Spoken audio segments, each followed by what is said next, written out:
বিগত আওয়ামী লীগ সরকারের গুরুত্বপূর্ণ নথি চাওয়ার পরেই পরিকল্পিতভাবে সচিবালয়ে আগুন দেয়া হয়েছে বলে অভিযোগ বিএনপি নেতা রুহুল কবির রিজভীর। সেখানে শেখ হাসিনার মুখ্য সচিবের অর্থ পাচারের নথি ছিল বলেও দাবি তার।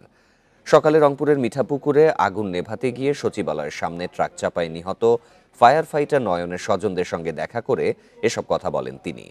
জানান, দেশ স্বৈরাচার মুক্ত হলেও তাদের দোসররা রাষ্ট্রের গুরুত্বপূর্ণ দপ্তরে এখনও গা ঢাকা দিয়ে আছে। শেখ হাসিনার অর্থ পাচার ও বিভিন্ন প্রকল্পের অর্থ লোপাটের নথিপত্র ধ্বংস করতেই এই আগুন লাগানো হয়েছে বলেও দাবি তার।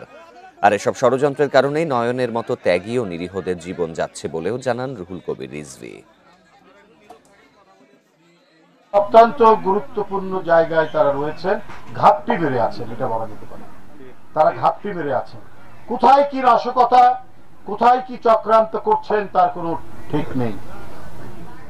আর এগুলো ঠেকাতে গিয়ে দেশকে একটি শান্তি স্থিতির মধ্যে নিয়ে আসতে গিয়ে জীবন দিচ্ছে নয়নের মতো ছেলেরা।